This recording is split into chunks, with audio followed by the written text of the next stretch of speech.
Started. Welcome to Better Beer Society University. Cheers. Thank you guys all for being here. My name is Shellman. I'm the founder for Better Beer Society, certified Cicerone, and the dean for BBSU. I will also be adding to the faculty. I'm welcomed back by my colleague, Mr. Jake Keeler.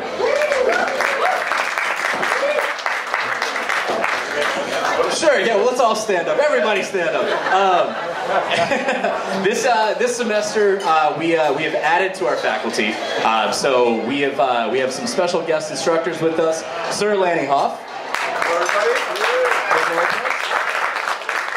And Mr. Michael Agnew. So I will let everybody kind of give a quick intro and kind of talk about their roles in this class. But quick show of hands first. Who's new to BBSU this semester? Wow, fantastic. Well, welcome, guys. Last semester we had quite a semester for you. We'll kind of get into what we covered, what we're about to cover this semester. But let me introduce you to some of our faculty here. Mr. Jake Keeler. Howdy, everybody. For those of you who were in BBSU last semester, I was your professor. We had a great time. I'll be on and off throughout the semester, and I'll be your host for the next two after this classes. Quick background on me. I used to work for Northern Brewer, did a podcast called Brewing TV.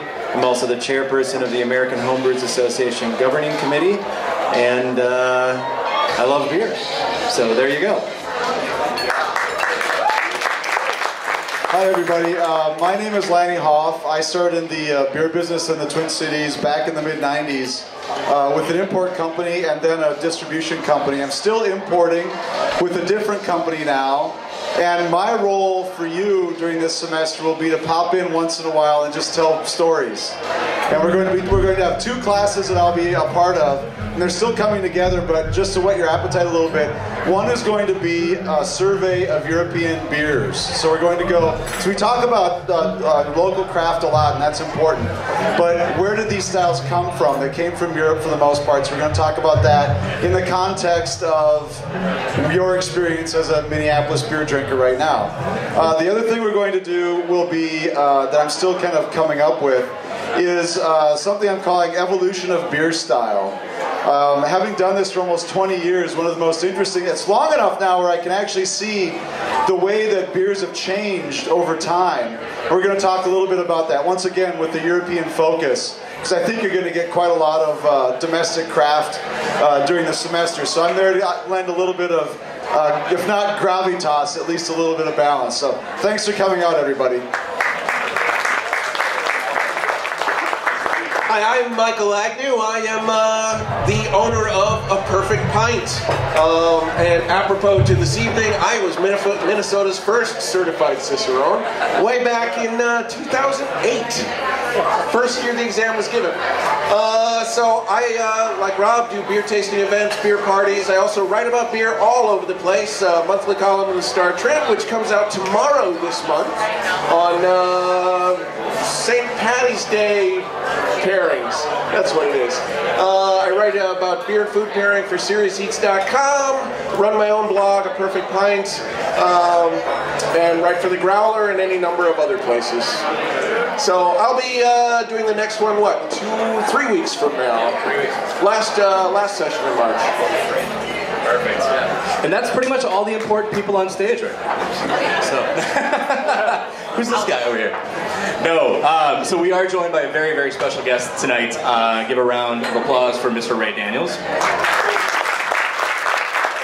We'll hear a little more from him here in a few minutes, but just to kind of give you an overview of what BBSU is about, we're here to basically educate you on all aspects of the industry.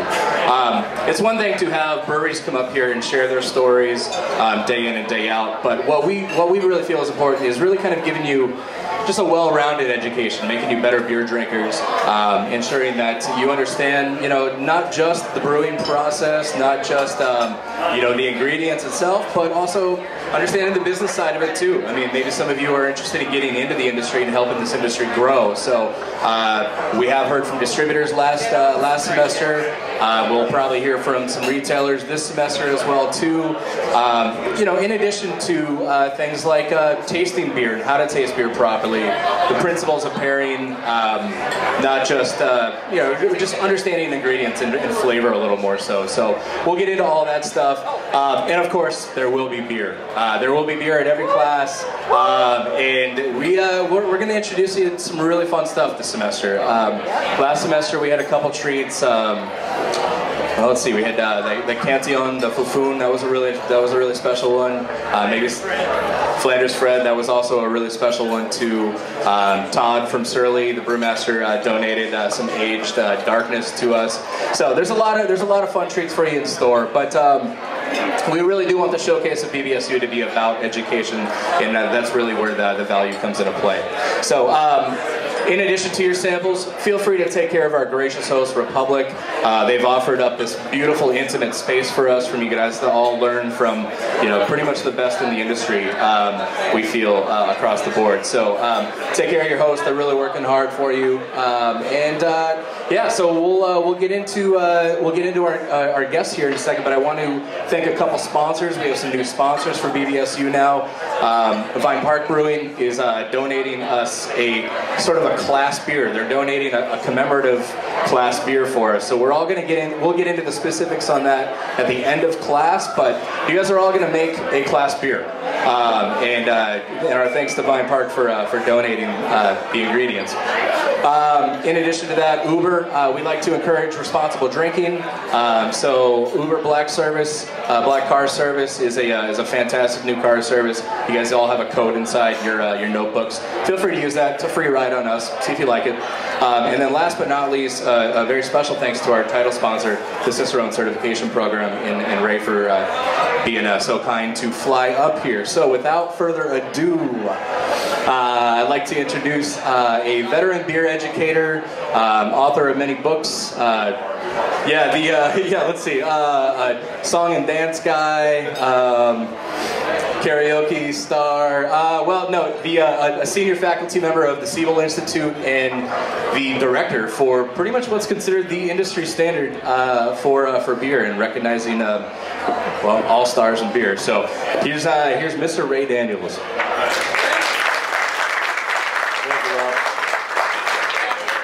Thanks very much. Well, good evening, everybody. Welcome to I'm the one just came in. Okay. So let me just see, show of hands to get an idea here. I think I need to step back a little bit. Standing up parallel with the speakers is very odd, acoustically. How many people have done any home brewing before? All right, that's a good number. Has anybody worked behind a bar before? Ooh, good number. Okay. Anybody in the trade currently? All right, we got some people in the trade. That's cool. Well, great to see you guys. How many of you had your first beer, maybe I should say legal beer, after 1990? Okay. A few people unsure. How old was I? I don't know. Okay. All right. Good. Well, welcome, and pleasure to be here. I think at this point I'm just supposed to talk about the Cicerone program, right? Or whatever. Or take Q&A. I heard there were going to be a couple of inquisitors, but it looks like they handed me the mic, and once they handed me the mic, it's like, it's all over. How many of you have heard of the Cicerone program before today? All right, that's good. You're getting a lot of exercise. The hands are going up and down and up and down. You know, one of the questions I get a lot about the Cicerone program is why did you do this? What prompted you to come up with this? And the short answer to that is bad beer. All right. 10 years ago, we were sort of in the nadir of craft beer. Craft beer had a huge boom in the early 90s, and it took a little bit of a down spot in about 97, 98. Officially, it was flat for several years there, thanks to the industrious work of the statisticians at the Brewers Association in Boulder. Sales never actually went down. They stayed flat for several years in a row. And so craft beer kind of wasn't, it was still around, and the brewers who had got started, a lot of the brewers that got started in the 80s and 90s were still around. But it wasn't hot. Well, distributors weren't interested. They weren't interested in carrying the beer. Retailers, some retailers were into it. Most of them were still doing their sports bar, import sort of thing. And you go into a place, not unlike this, that would have 25, 30 taps, and you'd say, great, I love this beer. Give me a pint of that beer. And it would come and it'd be like cloudy, and you're like, this beer's not supposed to be cloudy. And you'd get to drink it, and the smell of butter and lactic acid would greet your nose, and you're like, ooh, this beer's not supposed to smell like that, not supposed to taste like that.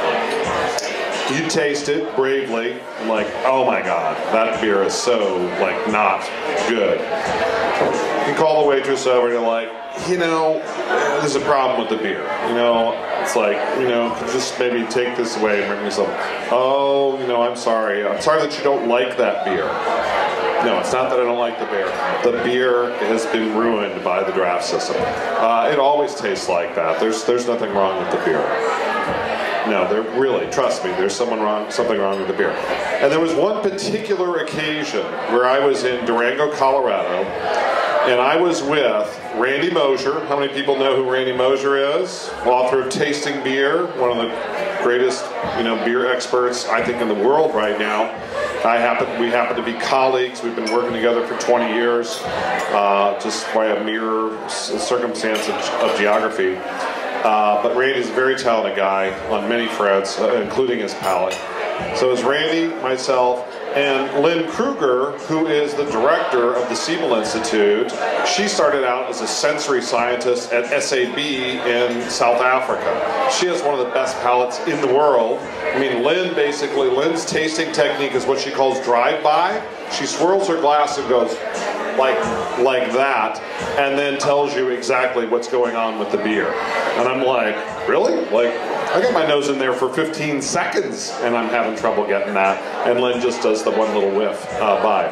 So the three of us sitting at the table, and the waitress is arguing with us about whether the beer is any good or not. So it was experiences like that. And the waitress, it's not the waitress's problem. She hadn't been trained. She didn't know. But there was this attitude in the United States that beer was like Campbell's soup.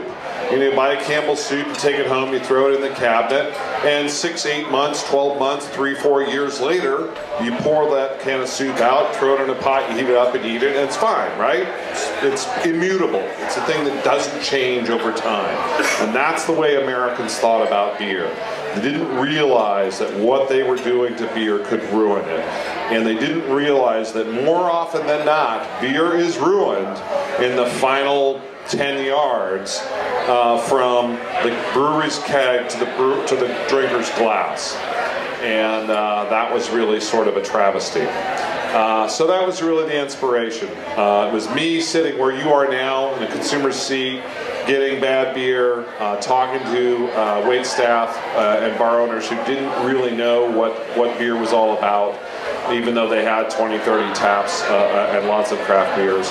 And just kind of saying, you know what, somebody's got to do something about this. We're going to change this. And I'm happy to say that Cicerone program has done well. I'm also happy to say that I've not been alone in this crusade. About the same time I was starting up Cicerone, the Brewers Association put together a technical committee to create a set of draft beer quality guidelines. How many people have seen the draft beer quality manual on the Brewers Association site? Draftquality.org. It's draft, D-R-A-U-G-H-T, the old English spelling, draftquality.org.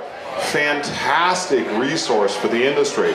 They put together a whole set of industry professionals, people from small breweries, people from big breweries, people from suppliers, draft equipment companies, so forth like that. They all got together and put together a comprehensive set of standards for the right way to serve beer. How to clean glasses, how to clean draft lines, how to pour a beer, how to serve beer, how to assemble a draft system that will deliver beer properly. So they had their own program going, and many other individual brewers have had their own beer quality, draft quality programs going on. There were a lot of people in the industry who recognized this issue 10 or so years ago, and we've all really ganged up. And thankfully, the quality of draft beer and the quality of beer service in general, I think, has improved already. We still have a lot of work to do. There's still a lot of people to teach out there, but thankfully, things have improved. And we're happy to have been a small part of that, and look forward to going onward and onward with that sort of thing. So now Rob's going to ask me for the microphone, and hopefully he's got a question. Would you like beer? The question was, would I like a beer? No, never touch the stuff. No, Is this the Sooner? This should be the Sooner, yeah. And it's a professional certification. You wouldn't necessarily recommend this for everyone, but yeah. So this Cicerone Certification Program, being a professional certification program, it's not, you wouldn't necessarily recommend this for everyone. What types of professions would you find a Cicerone, I guess, going into? Well, that's true, and we from the very beginning set out to make the Cicerone program oriented towards professional beer service, and we say, professional credentials for those who sell and serve beer. That does not mean that home brewers, beer enthusiasts, others who are deeply interested in beer haven't done the program. They're certainly welcome to do so. But we operate on a regular business day. We offer our classes mostly in business-type venues and so forth. We very much oriented towards the beer trade. So, who's involved? Well, it's retailers, servers, both wait staff, bar staff, beverage directors, floor managers, and overall managers in the retail establishments. That's on-premise, off-premise. A little less participation in the off-premise side, but beer buyers, beer clerks in off-premise stores. Beer distributors have been a huge part of our following for Cicerone. The beer distributors have really gotten religion about craft beer in the last 10 years, and a lot of them, used to do business with sports tickets and price coupons and an order pad, and they would walk in and give you some tickets and say, how many cases do you want in that stack at the end of the aisle that I just earned by giving you some tickets? And that's how they sold beer. They never talked about what was in the bottle or in the can. So beer distributors have been a huge audience for us in the last 10 years, trying to learn what they need to know about beer in order to sell craft beer, which is the hot commodity in the beer business right now. And then, of course, brewers. And we see everybody from guys like Patrick Rue at the brewery in San Diego, who's been very active in the program, and other brewers, people who make a living making beer, feel like it's a useful credential for them. Great, that wasn't necessarily the primary intention, but if those folks feel like it helps them, then great, we're more than happy to have them involved. We see a lot of brewery salespeople. I have a close relationship with the Lagunitas Brewing Company, and Lagunitas offers all of their sales and marketing staff a $3,500 bonus if they pass the Certified Cicerone exam. So given that the price of the exam is only about $500, that's a kind of a $3,000 windfall if you can pull it together and make it happen. And there's plenty of other places as well. There are beer distributors where they require everyone to be certified Cicerone. Windy City in the Illinois area was one of the first places to do that. So that's really been the focus of the program, and it's worked well. And I walked retailers up to brewers, but we really started the program at the other end. We really started with breweries and went out and talked to breweries because that's the smallest group, and because that's where I personally had the most credibility and the most contacts initially. And we also figured, hey, if the breweries adopt it, if the breweries believe in it, then everybody else in the channel, everybody else in the beer business below them looks at the brewery as a source of expertise about beer knowledge. So if the brewery's buying off on it, then who's the distributor to question the brewery's knowledge, all right? The brewery's judgment. And likewise, from a retailer's point of view, if the distributor supports it and the brewery supports it, the retailer's going to go along. So we really started at the brewers and worked through the distributors, and really are getting more and more into retailers now. So there are three different levels, just sort of going off what you all just talked about. There are three different levels of certification in the program, and I know in all your materials you've kind of outlined an intended group of people for each certification level. I wonder if you would talk about what those levels are and kind of who they're aimed at. Sure. So the three levels are called Certified Beer Server. That's the first level. Second level is Certified Cicerone. The gentlemen here on the stage with me are Certified Cicerones. And then Master Cicerone. And Certified Beer Server, I got a lot of grief about that title early on, and particularly from my friends in the distribution business. And they're like, "Oh, my guys are salespeople, and they don't want to be called a beer server. They don't want to have a title called beer server." And you know what I said? I said, "Good. They shouldn't be satisfied with being a beer server. They're selling beer.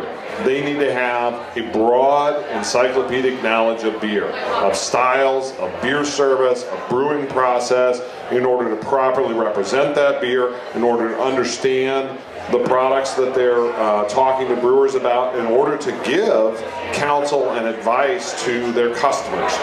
And so we've stuck with the Certified Beer Server title all along, and I don't hear too much pushback on that anymore because people know what it is. A lot of people will just say, "Well, I'm a level 1. I did the Cicerone level 1 thing." We don't use the title sometimes, but yeah, right. Well, that's the other thing. If you ever see anybody's Certified Beer Server certificate and there's a 2 on there, that means they didn't pass the first time.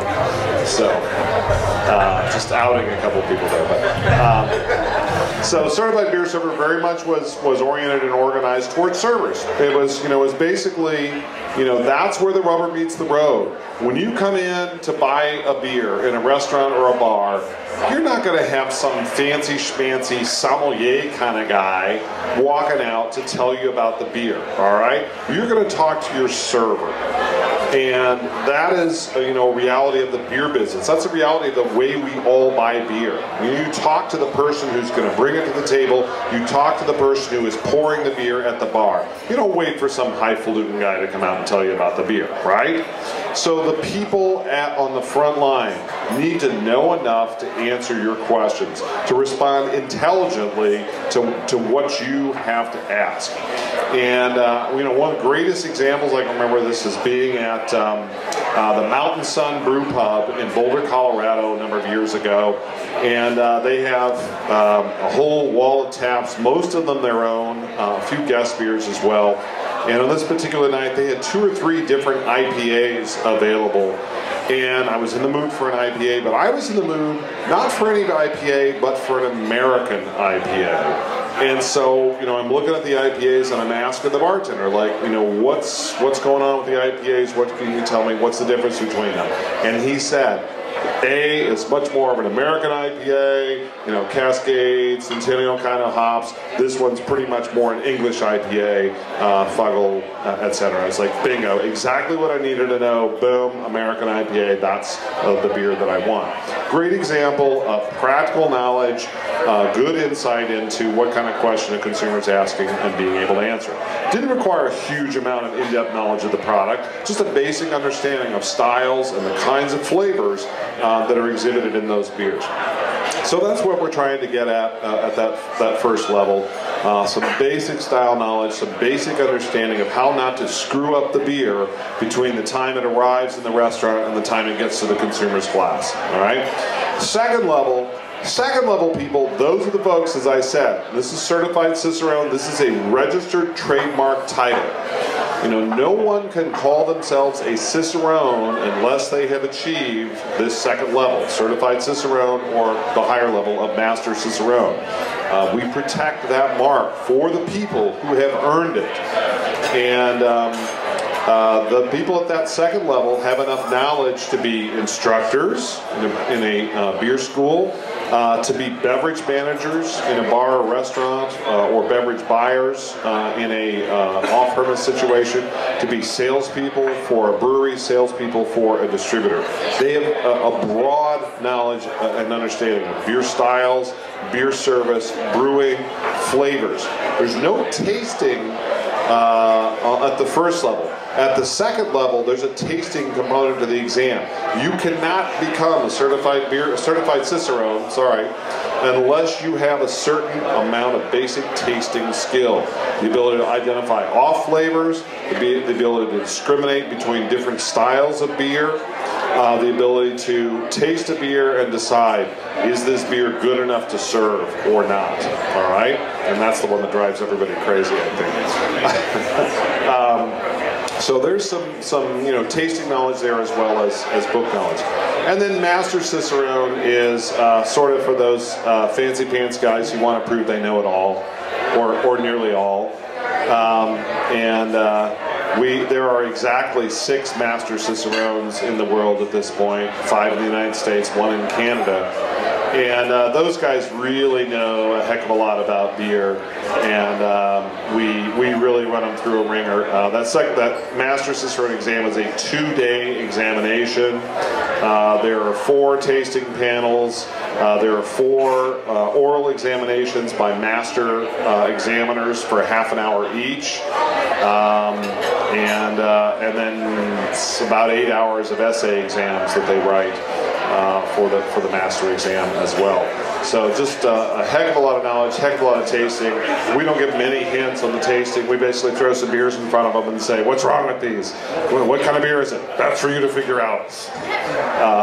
So they're very, very talented, very capable people. We give them a wide range of off flavors to identify as well.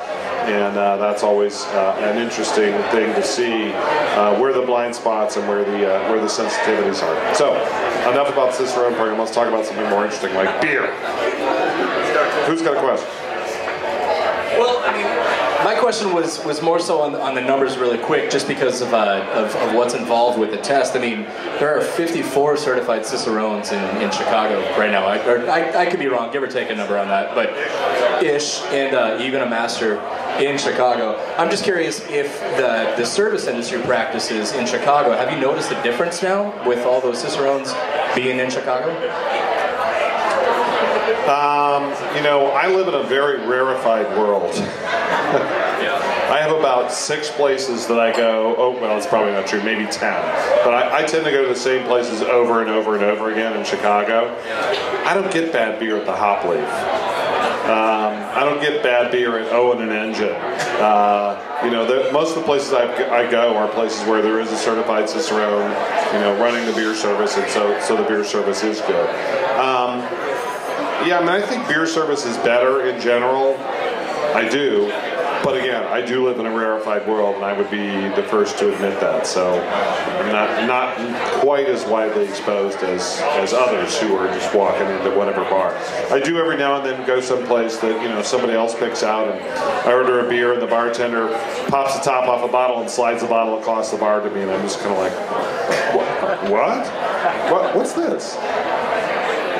So, and I kindly asked for a bottle. That is one service shortcoming I will definitely not stand for. I definitely want the glass. So, what are some of your most your top pet peeves when you do go out though? I'm sure you can top pet peeves? I mean, beer that's undrinkable. That's obviously a problem. If it's just so nasty that it's untenable, and I haven't had that in a really long time, but I haven't been to New York City in a couple of years either. I'm sorry to say New York City has really crappy draft maintenance. A couple of years ago, the first time I went to New York City, I was talking to a group of retailers and distributors, and draft line maintenance works a little bit different in every market. Some places the retailers do it, some places the distributors do it, some places they use outside services, so forth. So I said, hey, first time in New York, like, who does the draft line cleaning in New York? And everybody in the room did this. Like, what's he talking about? Draft line cleaning. And then I realized why so much of the beer in New York City tastes the way it does. Yeah, there's a lot of bad beer, a lot of bad draft beer in New York, not much line cleaning. People will proudly post a note that they had their draft lines cleaned 6 weeks ago. It's supposed to be done every 2 weeks. Not a good thing. Yeah, things have improved in general, but not always in every market. I noticed that in the Midwest, so you have 54 certified Cicerones in Chicago, in Minneapolis, or ish. In the Twin Cities, there are 22-ish right now. And then I was looking at some numbers on the East Coast and the West Coast, and some beer-centric cities. Portland and San Diego and New York, Brooklyn. And there are fewer numbers in those major markets. And I'm just curious if that has anything to do with being centrally located here in the Midwest. Yeah, and there's some interesting regional variations. We've got huge pickup in California. There's a huge number of certified Cicerones down in San Diego. Not so much in LA. San Francisco, real big on it. Portland? Portland doesn't really need nobody to tell them about beer, apparently. I think there's an attitude in Portland that, hey, we created craft beer. We don't need nobody to tell us we know about beer. And I think Seattle is some of the same. Here in the Midwest, we seem to be real, into credentials. We like, to prove that we know things. We like degrees, certificates, stuff like that. Japanese are that way too. Man, if we ever get Cicerone into Japan, it's going to go crazy. East Coast, we've done pretty well. New York, okay in DC. Boston's been a really tough market. And again, you think of Boston as being a big city on the East Coast. They're a very provincial town, Boston. They lived there for a couple of years. People in Boston really think that the world sort of revolves around Boston. I remember somebody who lives there, after I left school and was talking to them and said, next time you fly through Boston, give us a call, we'll go out for a beer. Dude, nobody flies through Boston. Boston is not on the way to anywhere. Maybe Merrimack, New Hampshire, all right? And we don't fly. So yeah, we're working on Boston. There's a little company in Boston that's doing us some good out there called Boston Beer Company. They have really embraced the Cicerone program, and they've got a whole sort of they give the people who own certified Cicerone a special jacket at an annual ceremony at their sales organization. So they've done it up good. And their national training director came in and did certified Cicerone. He's probably going to sit master at some point, and he took a bunch of classes at Siebel with me as well. So got it good. Anyway, so God, there's beers like boom, boom, boom. I thought we were going to be like, oh, we got a beer. Let's talk about this beer. What do we know about this beer? We're on number 3 already. So I believe the first one was the Sooner Kolsch. How many people have Sooner Kolsch before tonight? Most of you. Okay. So this is a German ale. All right? What the Germans call an Obergärige lager beer. Fermented, and lager beer, well, that translates from German and English pretty good. So it's a top fermented lagered beer. And they literally make these beers using an ale yeast, but they ferment them at cooler temperatures for an ale yeast, around 60 degrees Fahrenheit. And after they go through the fermentation, they lager the beer, not as cold as a normal lager, but at pretty cold temperatures for an ale yeast, probably around 50 degrees Fahrenheit. So it gives it a very, very slight fruitiness, very subtle fruitiness to the beer, with a lot of that sort of fairly clean lager-like flavor to the beer. And you know, one way of thinking about this Sooner Kolsch is that it is a Pilsner brewed with an ale yeast. Just basic Pilsner malt, medium level hopping, you know, really nice, crisp, drinkable beer, very refreshing. I thought it'd be a nice light beer to start off the evening with. And boy, in the summertime, this can really be a very, very refreshing and wonderful beer. So, the second beer we had, at least that I've got here, is the Triple Carmelite. And this is one of my favorite triples. We jump over to Belgium. And of course, triple is one of the Trappist/Abbey styles. Typically sort of 7.5% to 9% alcohol, pale gold in color. And this one's got, as I recall, just a little bit of spice, actual spice in it. I don't know what the spice is off the top of my head. Anybody remember that? Any certified Cicerones here? Cardamom? Yeah, I'm not sure, but it's a really tasty beer. These triples are always so tricky because they seem sweet on the front, but they're typically pretty dry. They're typically well hopped. These beers are typically made with a certain amount of sugar in them. You know what sugar does to beer? All right, 50-50, right? You put sugar in beer, it can make the beer sweeter, right? How many people think when you put sugar in a beer recipe, it makes the beer sweeter? Damn, you guys are good. I'm going to put my hand down now. Right, so when you put sugar in a beer, sugar, cane sugar, brown sugar, candy sugar, whatever it is fully fermentable. So you get alcohol without any flavor, and you get alcohol without any residual body as a result. And so when you put sugar in a beer, it gives you a drier finished beer. And most triples are made with some sugar, as are the doubles as well.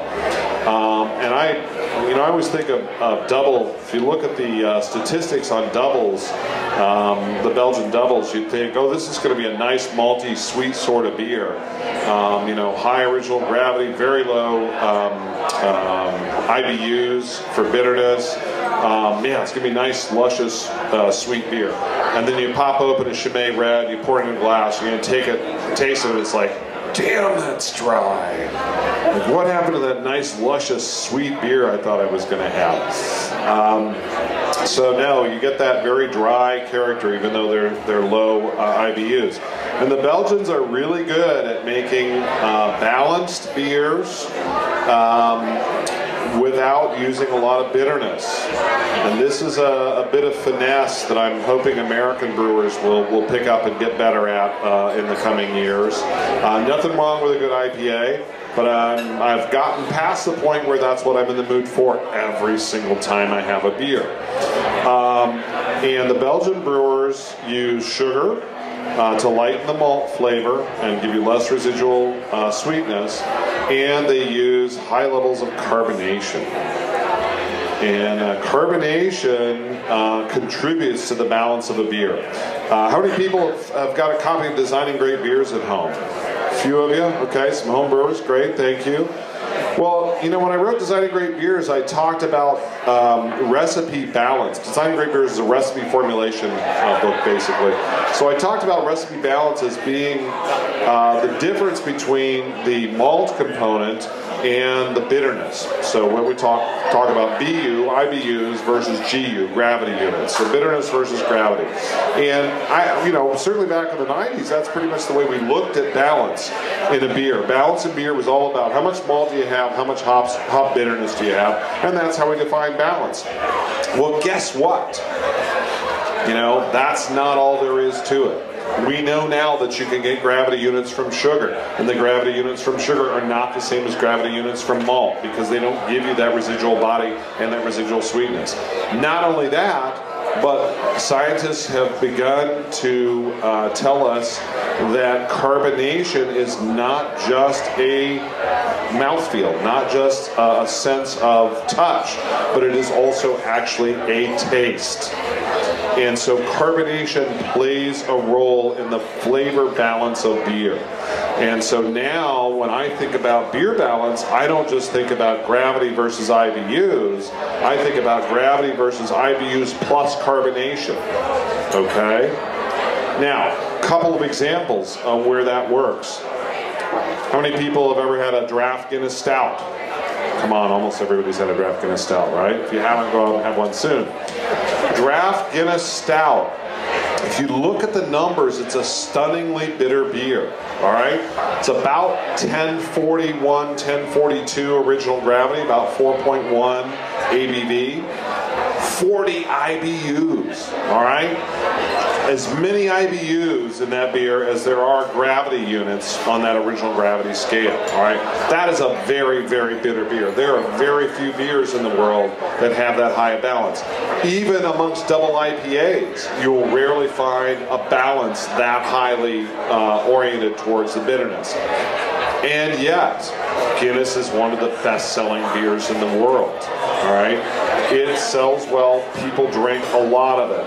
And, is it bitter when you drink it? Sure it is. But is it overwhelmingly bitter? Absolutely not. Why not? No carbonation. Nitro beers.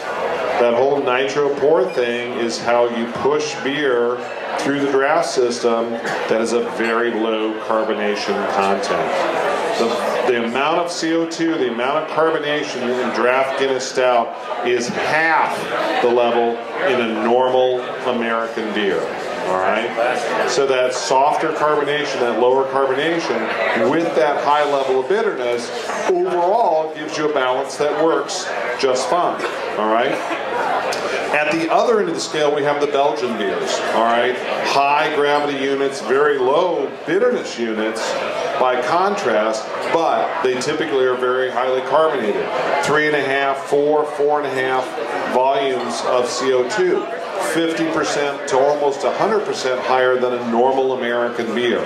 So carbonation plus bitterness in those beers makes sense. Makes those beers, you look at that beer and say, all right, if I account for both of those things, now I understand the balance of this beer.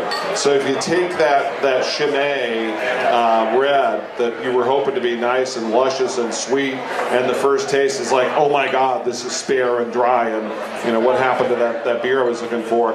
If you swirl it, and of course if you warm it up, which always helps too, and you get some of that carbonation of gas off, and you get to warm up, and some more of that malt and that little bit more sweeter, a little bit softer beer will come to pass. But when it's fully carbonated, you really get a very good flavor profile. So let's see, did we get to the bells? Oh, I haven't had a triple Carmelite yet. I love that triple Carmelite. The perfume, that flowery perfume character on the palate and on the nose, that's just seductive. I just smelled the microphone.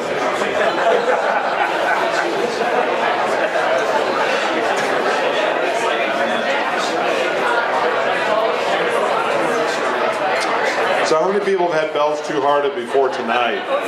Most of you. One of the things as a beer expert that you're never supposed to admit is that you have a favorite beer. So for years, people would say, what's your favorite beer? And I'd say, well, I don't have a favorite beer, but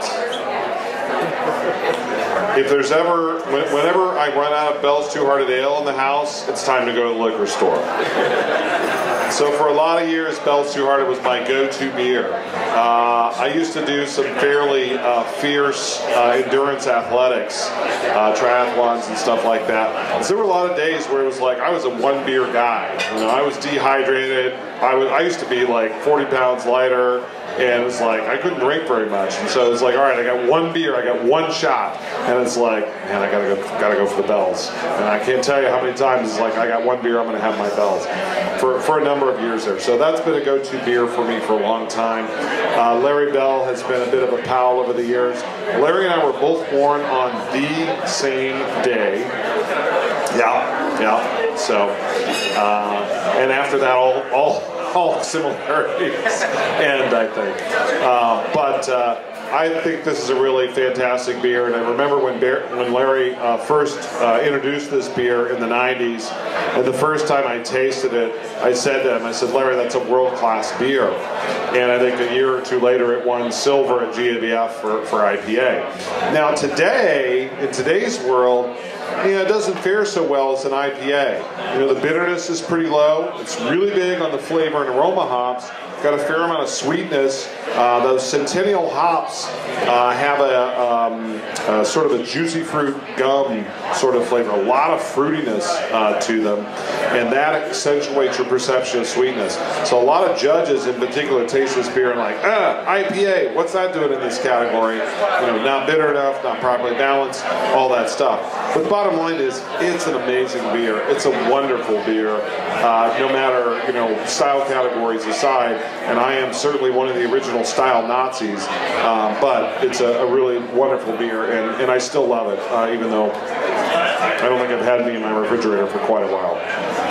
It's really hard to keep all the beers I love in the fridge, or fridges, as the case may be. At this time of year, the garage and certain areas of the basement. So beer just seems to flow into the house. Any questions from you guys about any of these beers we've had so far? I know I'm just yammering on here. So you just said you're a style Nazi, and I just had a debate with somebody at a bar recently who was so wrapped up, I kept telling him this, he was so wrapped up in those BJCP style guidelines that he could no longer just enjoy beer. He told me a story. He had sat at a bar and ordered a Prima Pils, one of the great Pilsners.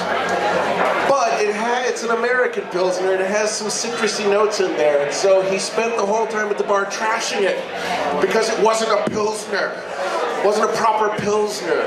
So you say you're a style Nazi, and as somebody who has taken the Cicerone exam and has, you know, there's a lot of style knowledge in that, and who's prepping for the master exam, a lot of style knowledge there, but who personally has issues with this sort of dominance of guidelines, how do you address all that?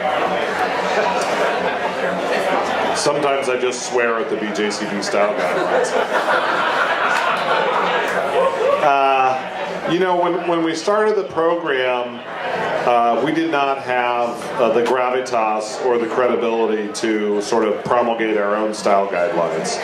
And it also would have been a shitload of work. And I was not ready for that. And so it was like, hey, you know, BJCP has a set of style guidelines, BA has a set of style guidelines, we should just pick one and go with it. The BA style guidelines, and I used to be involved in editing and publishing those on an annual basis when I was with the Brewers Association. The BA style guidelines change every year. Sometimes, no, really only once a year.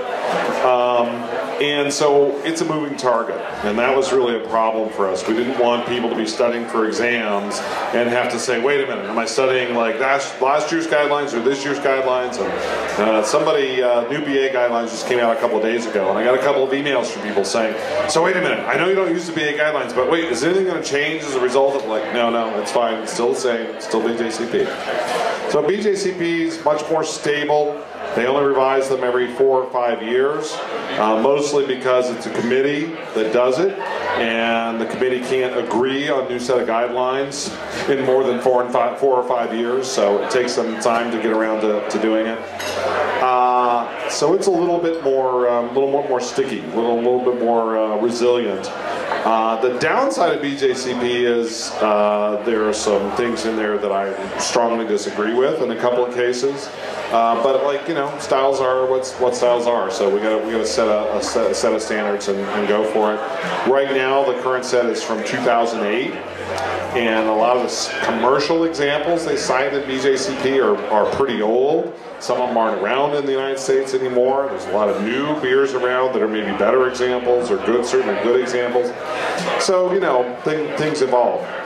We have talked about creating our own set of style guidelines. That's a really big project that I'm still not sure we're up to or want to do, but you know, we may get to that at some point. You know, styles are like breeds of dog. They are a general guideline intended to help us all communicate about beer. You know, if I've got a picture I do when I you know, talk about styles and I talk about dogs, and I say, you know, you're talking to a guy in a bar and he says, you know, what kind of dog you got? So I got a German Shepherd. And then you say, well, great, you got to bring your dog over tomorrow. And then I click the slide and up comes a picture of a beagle. And I say, if the guy walks in the bar the next day with this dog, you're going to say, dude, that's not a German Shepherd, that's a beagle. He's like, yeah, I know, but I like German Shepherds, so I call him a German Shepherd. And you know, ultimately that's the way a lot of brewers are about their beers. You know, to them, or that's their interpretation of that particular style. I often talk about the Three Floyds Brewery down in Hammond, Indiana. They're a sort of Chicago area brewer. You guys get Three Floyds up here? No, but some of you have had them. So Three Floyds, you know, hits everything pretty hard with the hop stick. Their flagship beer certainly was, I think still is, Alpha King. They're sort of pretty big, gnarly pale ale. And even their mild ale, quote unquote, is, you know, a pretty good pale ale. It's pretty hoppy, reasonable alcohol content, so forth. So pretty much, you know, then you have to look at their styles with your Three Floyds glasses on and just say, okay, whatever style they say it is, sort of bump the hops up by, you know, 2 factors, and then you'll know really what it's going to taste like. And some brewers are that way. You know, some brewers just put a label on a beer because they know it's going to sell, rather than because it's a really good representation of that style. So, from our point of view as beer sales and service people and beer consumers, we want to understand styles so we have an expectation of what it is we're getting, so that we, and as sellers and servers, so that we can set expectations appropriately. And I always tell people, like, just because it says it's something on the label doesn't mean that's what it is in real life. And certainly American wheat beers are the biggest issue on that. Hefeweizen, you know, there's a ton of Hefeweizens made in the United States that bear no resemblance whatsoever from a flavor point of view to a true authentic German Hefeweizen, which is a very, you know, dramatically flavored beer. There's clove and banana flavors, and a substantial proportion of wheat, typically 2/3 wheat malt in the German Hefeweizens. American Hefeweizens are about 1/3 wheat malt, maybe 30%. And no clove, no banana, just sort of like an American ale yeast. You know, it kind of tastes like Sierra Nevada with some bread dough in it, right?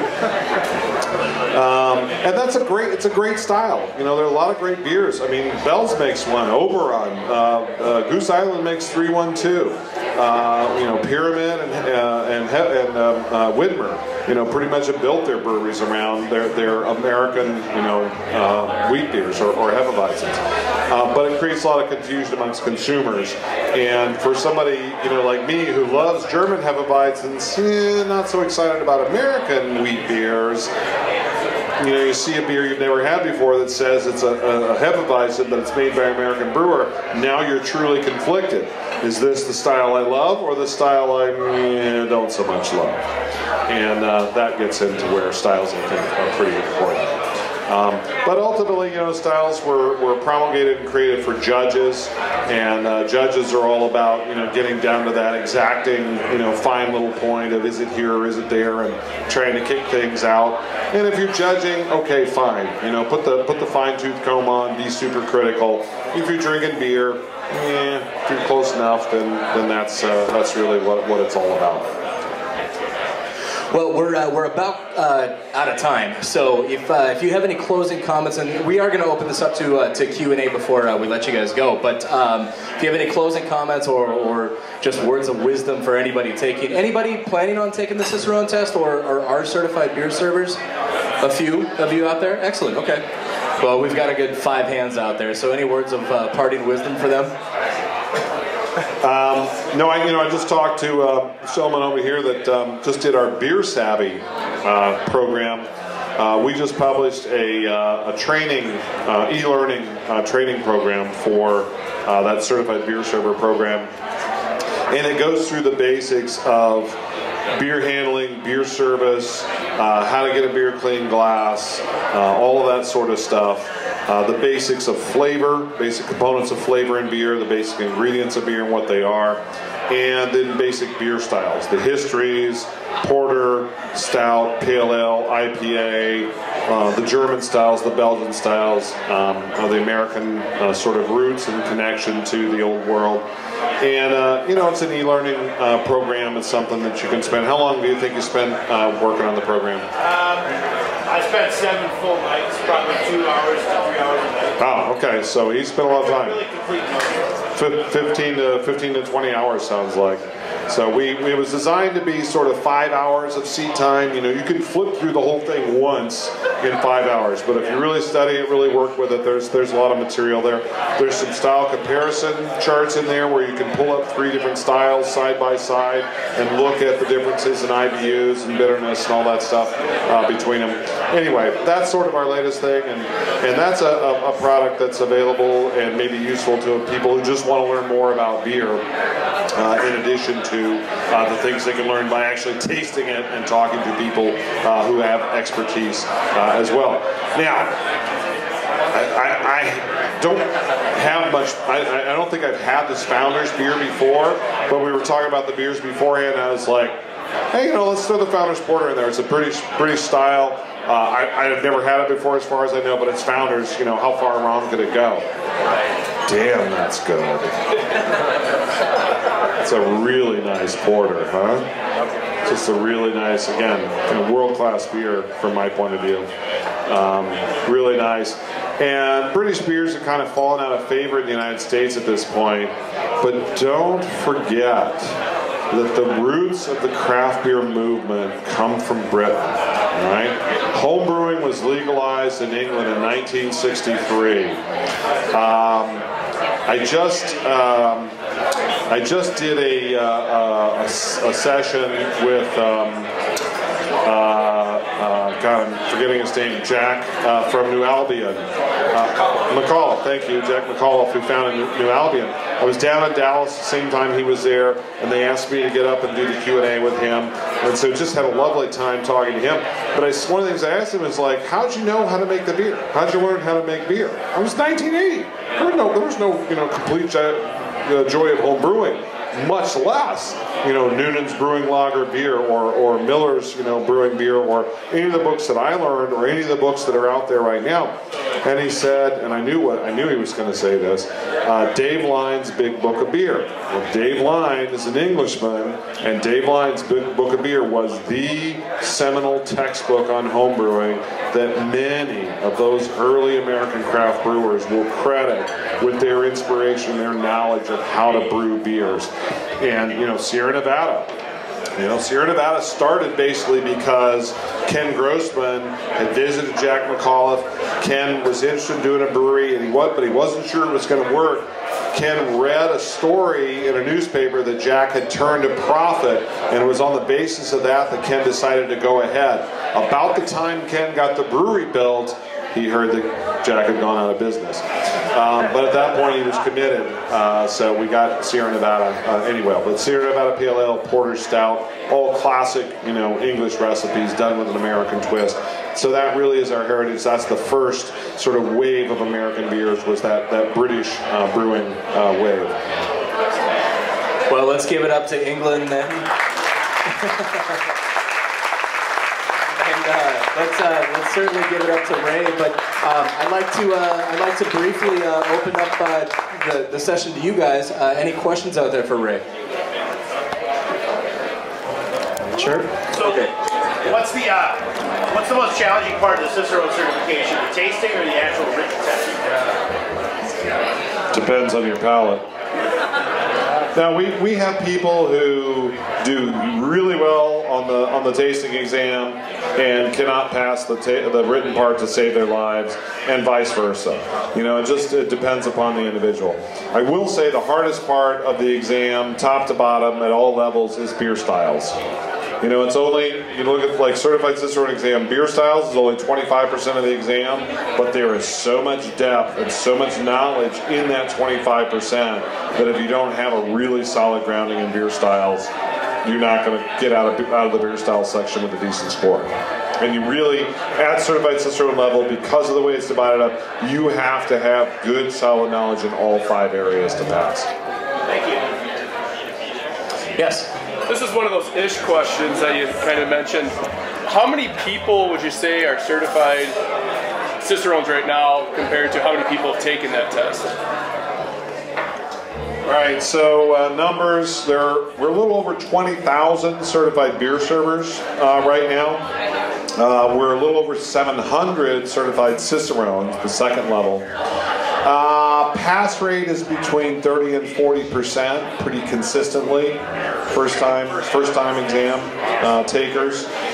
So multiply that by 3. We've probably given 2,000 to 2,200, 2,300 certified Cicerone exams. We don't keep track of that statistic, and it gets hard because of retakes and stuff like that. But we gave 75 exams, and I think about 750 people take the exam last year alone, and only 700 have passed in total. Yes. Question. What's the best Hefeweizen you found stateside? The best Hefeweizen you found stateside?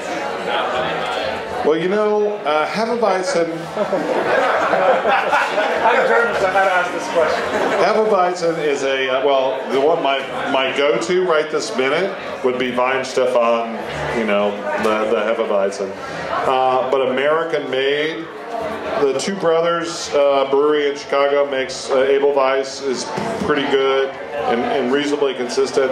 I really like the Sierra Nevada Kellerweiss when it first came out, but I don't know, I've had a couple that weren't quite there. That Hefeweizen yeast is a very finicky yeast. And I had Randy Sprecher up in Milwaukee, Sprecher's Brewing Company, has always done traditional German beers, and he had a nice Hefeweizen for a while. And although his beers have always been really much better close to the brewery than they were down in Chicago, they didn't travel too well. But I was talking to Randy one time, and he said, their Hefeweizen yeast is so finicky that they have a standard sort of rhythm where they brew, they harvest, they rest it for 2 days or 3 days, and then they repitch it. I think it was 3 days. So exactly the same all the time. Brew, harvest, rest 3 days, repitch. And if they did that, they got really consistent results with their Hefeweizen. But if they rested the yeast for 4 days and repitched it, boom, bad results. They did not get the flavor profile that they were looking for. And without question, the worst beer I've ever made was with a Hefeweizen yeast that was not ready to do its job. It had been force propagated. This is when I was at Siebel Institute as a student back in the 90s. Been force propagated and force aerated to grow up a population of yeast. They gave it to us and said, it's good to go brew a beer. And oh my God, was that a god-awful beer. All right? That was a beer that had never been through a normal, or a yeast that had not been through a normal fermentation cycle. And so it just went crazy. We made a crappy beer with it, but another student group was scheduled to use our, the residue from our beer when we were done. So they took our yeast and pitched it, and they made a beautiful beer with it because the yeast was now ready to do its job. It had been through a fermentative cycle one time. So very finicky yeast. Well, unfortunately, we are out of time. We could talk for 2 hours with this. Really quick, your next class is going to be all about recipe development. So for those of you who don't have Ray's book, Designing Great Beers, certainly look that one up. But your homework, you will have homework, just so you know. Your homework for this week, we want you to, for those who, you don't have to, but for those who do the homework, you will be rewarded. Come up with your own recipe of what you would like to see for the class commemorative beer. Write that down, what it means to you and why. And then we will collect those, and then we will draw names at random, and then you'll win some very cool special beer at the end of the class. So, please, a warm welcome, or a warm thank you for Ray Daniels.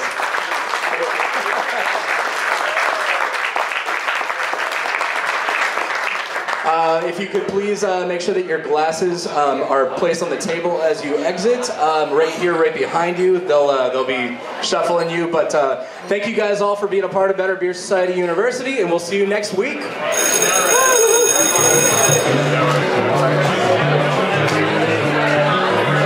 You can either submit the recipes on the Facebook page